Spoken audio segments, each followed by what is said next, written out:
మనం చూస్తున్నటువంటి చర్చి హైదరాబాద్లోని అబిడ్స్లో ఉన్నటువంటి సెయింట్ జార్జి చర్చ్ అండి. 1844లో ఈ చర్చి నిర్మించబడిందండి. బ్రిటిష్ రెసిడెన్సీ భవనం కోటిలో ఏర్పాటు చేయడంతో అనేక మంది క్రైస్తవులు కోటిలో వచ్చి స్థిర నివాసాలు ఏర్పాటు చేసుకున్నారు. వారందరికీ అందుబాటులో ఉండాలనే ఉద్దేశంతో నిజాం ప్రభు అనుమతితో దాదాపు 10.5 ఎకరాల విస్తీర్ణంలో ఈ చర్చి నిర్మాణం జరిగింది.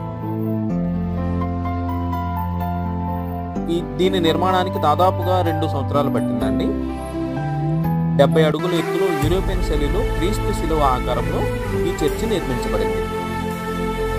ఈ చర్చిలో రంగూన్ టేబుల్స్, ఇతర వస్తువులు అనేకం ఉన్నాయి సార్.